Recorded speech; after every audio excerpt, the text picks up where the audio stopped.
네, 오늘은 낭비 없는 인생의 특징, 낭비 없는 인생의 특징이라는 제목으로 하나님 말씀 증거하도록 하겠습니다. 인간이 사는 기간은 거의 엇비슷한 것 같습니다. 뭐 좀 건강하면은 좀 오래 사는 것 같고, 뭐 건강하지 않으면 일찍 죽는 것 같이 보이지만, 실질적으로 보면은 객관적으로 보면 거의 비슷합니다. 한 70에서 80, 뭐 요즘 같으면 뭐 한 90 정도 이렇게 비슷비슷합니다. 뭐 많이 차이 나봐야 한 5년 날까, 뭐 그렇게 별 차이 없다라는 것입니다. 젊어 보인다 이런 말에 속지 마십시오. 예, 다 비슷비슷합니다. 예, 되게 그냥 인사치레를 하는 건데 그걸 진짜로 믿고 있는 분들이 되게 많습니다. 정해진 기간은 비슷비슷한데 어떤 사람은 많은 열매를 맺는 사람이 있는 반면에 어떤 사람은 빈손으로 그냥 진짜 말 그대로 빈손으로 가는 사람들이 있습니다. 차이가 뭘까? 차이는 기회의 선용에 있습니다. 기회가 왔을 때 기회를 선용한 사람은 풍성한 열매를 거두고 기회를 놓친 사람은 빈손입니다.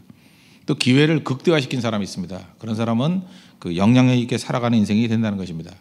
오늘 15절을 보시면 너희가 어떻게 행할지를 자세히 주의하여 지혜 없는 자같이 하지 말고 지혜 있는 자같이 하라. 그러니까 지혜롭게 살라는 거죠. 무슨 얘기입니까? 마구 살지 말라 그런 뜻입니다. 조심스럽게 살라. 그러니까 인생은 지혜롭게 살아야 된다는 것입니다. 그럼 지혜의 내용이 무엇입니까? 16절을 보니까 세월을 아끼라 때가 악하니라. 그러니까 주님께서 우리에게 말씀하는 지혜의 내용은 뭐냐면 세월을 잘 아끼고 살아가는 것, 낭비 없이 살아가는 것, 이게 지혜로운 인생이라는 거예요. 그 내용이 뭐냐? 오늘 그 이후에 나와 있습니다. 두 가지를 얘기하고 있는 것 같은데, 첫째 바르게 살아야 되는데 두 가지인데, 첫째는 바른 목적을 가져야 되고 또 하나는 바른 능력을 가져야 된다. 바른 목적에 해당되는 것은 주의 뜻이 무엇인지를 이해하고 살아가는 것이고, 바른 능력이라는 것은 성령께서 주시는 능력, 성령 충만함으로 살라는 거예요. 그러면 인생을 낭비하지 않고 살아갈 수 있다는 것입니다. 오늘도 우리의 인생을 가치 있게, 의미 있게, 무게 있게 살기 위해서 우리 바르게 살아갈 수 있는 믿음의 종 되기를 바랍니다. 차례도 살피겠습니다. 두 가지인데, 첫째는 바른 목적으로 살라는 것입니다. 17절 보십시오. 그러므로 어리석은 자가 되지 말고 오직 주의 뜻이 무엇인가 이해하라.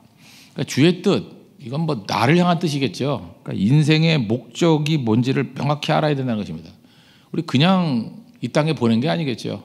한 사람 한 사람 보낸 목적이 있습니다. 그게 주의 뜻이 있다는 거예요.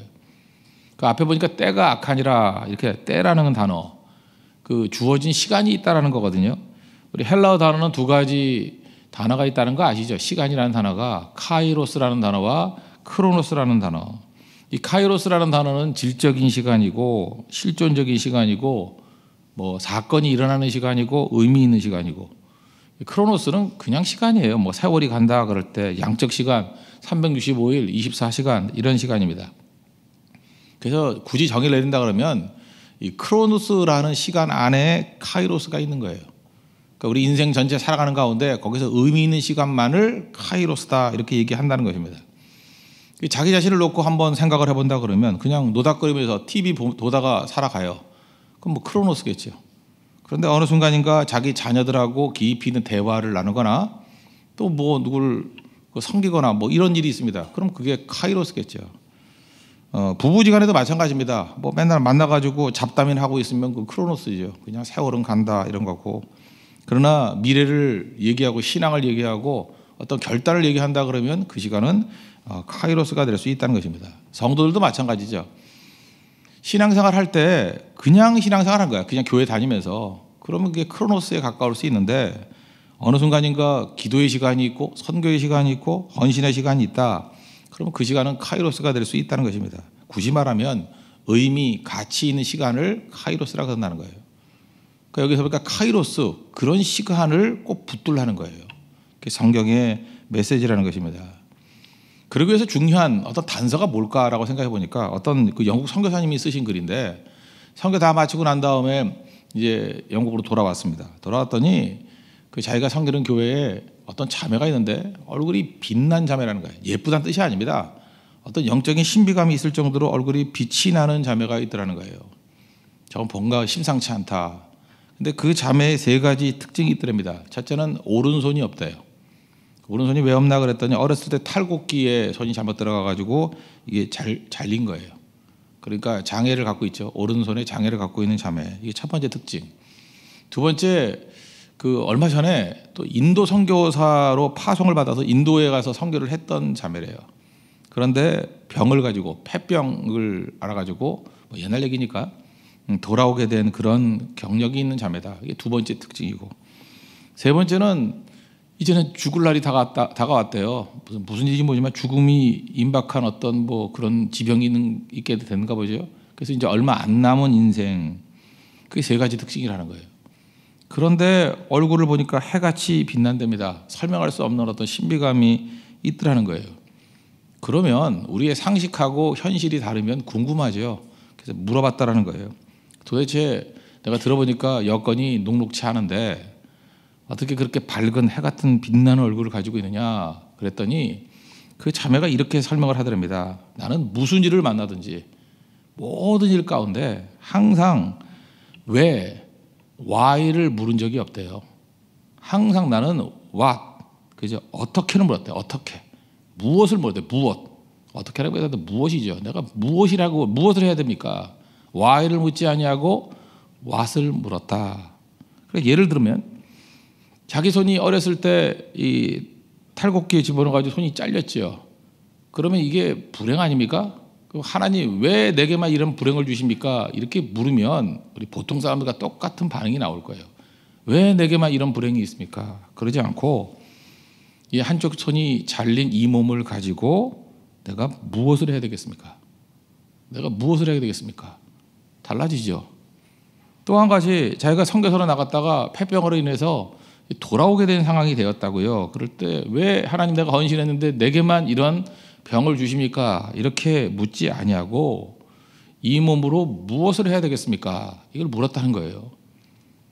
그리고 죽음을 앞두고도 마찬가지입니다. 왜 내게만 이렇게 겹겹이 어려움을 주다가 나중에 죽음까지 맞이하게 합니까? 왜를 묻지 아니하고 남은 생 가운데 이제 내가 무엇을 해야 되겠습니까?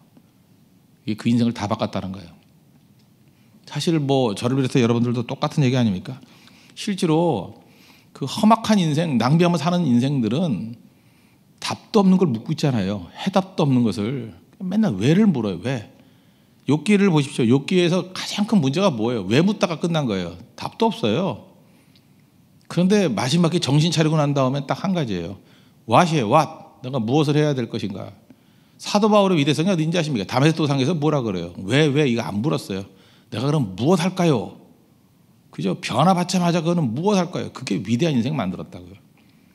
여러분 인생에서 오늘도 이 아침에 질문 하나만 바뀌면 인생 끝납니다. 왜 묻지 마십시오. 이제 이 상태에서 내가 무엇을 해야 되겠습니까? 무엇은 어떤 조건 속에서도 물을 수 있는 질문이에요. 내가 지금 뭐 해야 되죠? 무엇을 해야 되겠습니까? 그것이 하나님 앞에 영광이 되겠습니까? 그런 사람은 절대로 낭비 없는 인생 살 수 있다는 것입니다. 오늘도 우리의 대화 가운데, 우리의 생각 가운데 왜는 다 십자가에 못 박아버리고 이제 주님 앞에서 항상 무엇을 할까요? 이 what을 들고 나갈 수 있는 우리 하나님의 거룩한 백성 되기를 바랍니다. 그래서 전도서 12장 같은 데 보면은 그 뭐 허무함을 얘기했다 그러잖아요. 1절에 보니까 거기 세 번의 시간에 관한 얘기가 나와요. 청년의 때 이런 게 나오고 공고한 날이 이르기 전 날, 뭐 때나 날이나 비슷하죠. 아문하기 없다고 할 해, 이 시간에 관한 세 가지 설명이 쭉 나와요. 핵심이 뭐예요? 너의 창조자를 기억하라. 무엇을 해야 되겠어요? 어떤 조건에 놓인다 할지라도 어떤 시간의 조건 속에서도 항상 창조자를 기억하고 하나님을 기억하고 하나님 내가 무엇을 해야 되겠습니까? 그러면 우리 인생이 거듭날 뿐만 아니라 구원받게 된다는 것입니다. 오늘도 여러분의 삶 가운데 이렇게 눌려있고 불행하고 오늘같이 아침부터 이렇게 비가 내리고 하면 뭐 또 우울 무대에 빠져가지고 이런 사람들 보면 대화를 보세요. 하다 왜를 물어요. 왜 나만, 너 나한테 왜 그랬어? 하여튼 인간관계를 깨는 대화 중에 하나가 그거예요. 너 나한테 왜 그랬어요? 그게 아니고 내가 이 사람을 향해서 무엇을 해야 될 것인가? 그때 달라진다는 거예요. 여러분의 남은 시간들을 이렇게 구속받는 우리 하나님의 거룩한 백성 되기를 바랍니다. 또 한 가지는 바른 능력으로 살아야 됩니다. 바른 목적이 회복이 되면 그 다음에 바른 능력인데 18절 보십시오. 술 취하지 말라 이는 방탕한 것이니 오직 성령으로 충만함을 받으라. 그러니까 바른 능력을 받아야 된다는 거죠. 그 능력의 원천이 어디에 있느냐? 성령에 있다는 거예요. 성령 충만함을 받으라. 근데 이 성경을 읽으면서 약간 불편함을 느끼지 않습니까? 불편함의 내용이 뭐예요? 왜 하필이면 술 취함하고 비교했을까? 그렇죠. 뭐 별로 이렇게 비교하고 싶지 않은데 이유는 컨트롤이에요. 컨트롤. 이 둘 다 우리를 컨트롤한다는 거예요. 술도 우리를 컨트롤합니다. 술을 잔뜩 마시는 사람들 자기 능력대로 살아갑니까? 자기는 똑바로 말한다 그러는데 혀가 꼬이고 자기는 똑바로 걸어간다고 생각하는데 비틀비틀하고 그러잖아요. 이 완전히 자기 인생을 장악하잖아요. 컨트롤.